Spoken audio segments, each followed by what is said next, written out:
नमस्कार। फिर से आज मैं एक कहानी लेकर हाजिर हूँ द बिजनेस शो के माध्यम से। ये कहानी एक हिरन की है। एक हिरन जंगल में घूम रहा होता है। अचानक उसे प्यास का अनुभव होता है और पानी की तलाश में वो भटकना शुरू करता है। भटकते भटकते कुछ झाड़ियों के बाद उसे महसूस होता है कि वहाँ पे पानी है। और वो कुछ झाड़ियों को पार करके जब वहाँ पहुँचता है तो वाकई में वहाँ एक तालाब होता है।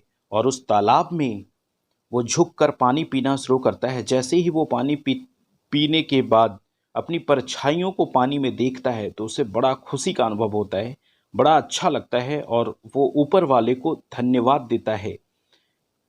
ऐ खुदा, तूने जो मुझे शक्ल दिया है, जो तूने मुझे श्रृंगार दिया है, सिंह से जो श्रृंगार दिया है तूने, वो मुझे बहुत अच्छा लगता है, बहुत बेहतरीन लगता है। और ऐसे ही वो अपने ऊपर वाले की प्रशंसा कर रहा होता है, ऊपर वाले से मतलब धन्यवाद दे रहा होता है ऊपर वाले को। अचानक उसे अपने पैर पे ध्यान जाता है, उस परछाई में। और जब वो अपने पैर को देखता है तो कहता है कि शायद कुछ और मोटा होता हमारा ये पैर, पतला होने की बजाय, तो और मज़ा आ जाता, और बढ़िया हो जाता मेरे लिए। अचानक ऐसे ही कुछ बातें सोच रहा होता है हिरन, और उसके बाद उसे कुछ आहट होती है।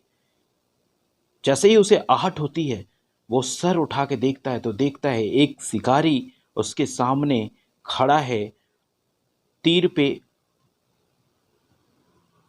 निशाना लिए, तीर से निशाना लिए उस हिरन की तरफ देख रहा होता है। और अचानक हिरन को एहसास होता है कि मुझे यहाँ से भाग जाना चाहिए, मुझे यहाँ से अपना जान बचाने के लिए भागना ही पड़ेगा। और वो भागना शुरू कर देता है। भागते भागते 3-4 झाड़ियों के झुंड को पार करने के बाद पांचवी एक झाड़ी, कटीली झाड़ी में जाकर उसका सिंग फंस जाता है। और फंसने के बाद वो लाख कोशिश कर रहा होता है, क्योंकि उसे पता होता है कि अगर मैं अपने आप को बचाना चाहता हूँ तो मुझे अपने सिंग को इस झाड़ियों में से निकाल कर भागना होगा। और शिकारी निरंतर उसका पीछा कर रहा होता है।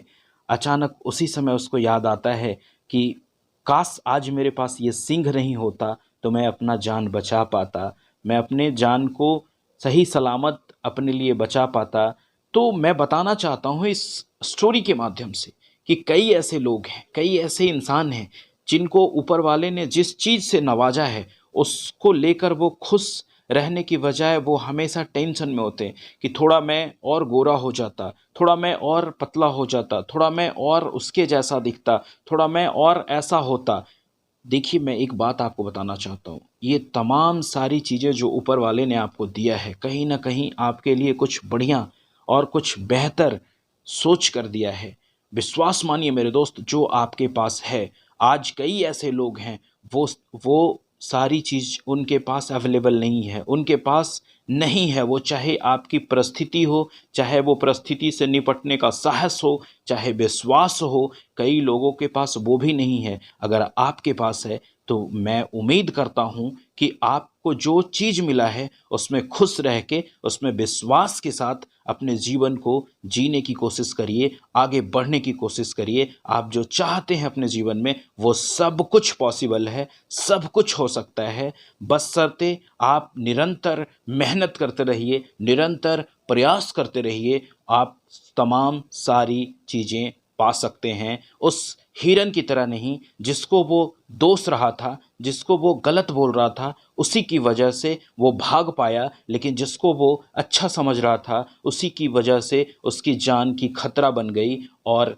इसी तरीके से जो आपको जिस भी तरीके का चीज़ मिला है आप उसको यूटिलाइज़ करिए, उसको उपयोग करिए और निरंतर आगे बढ़ते रहिए। विश्वास मानिए, आने वाले दिनों में सफलता की उस ऊंचाई पर आप जरूर पहुंचेंगे। आज की कहानी में सिर्फ इतना ही। धन्यवाद मेरे मित्र, आप इस कहानी को इतने अच्छे तरीके से सुने उसके लिए।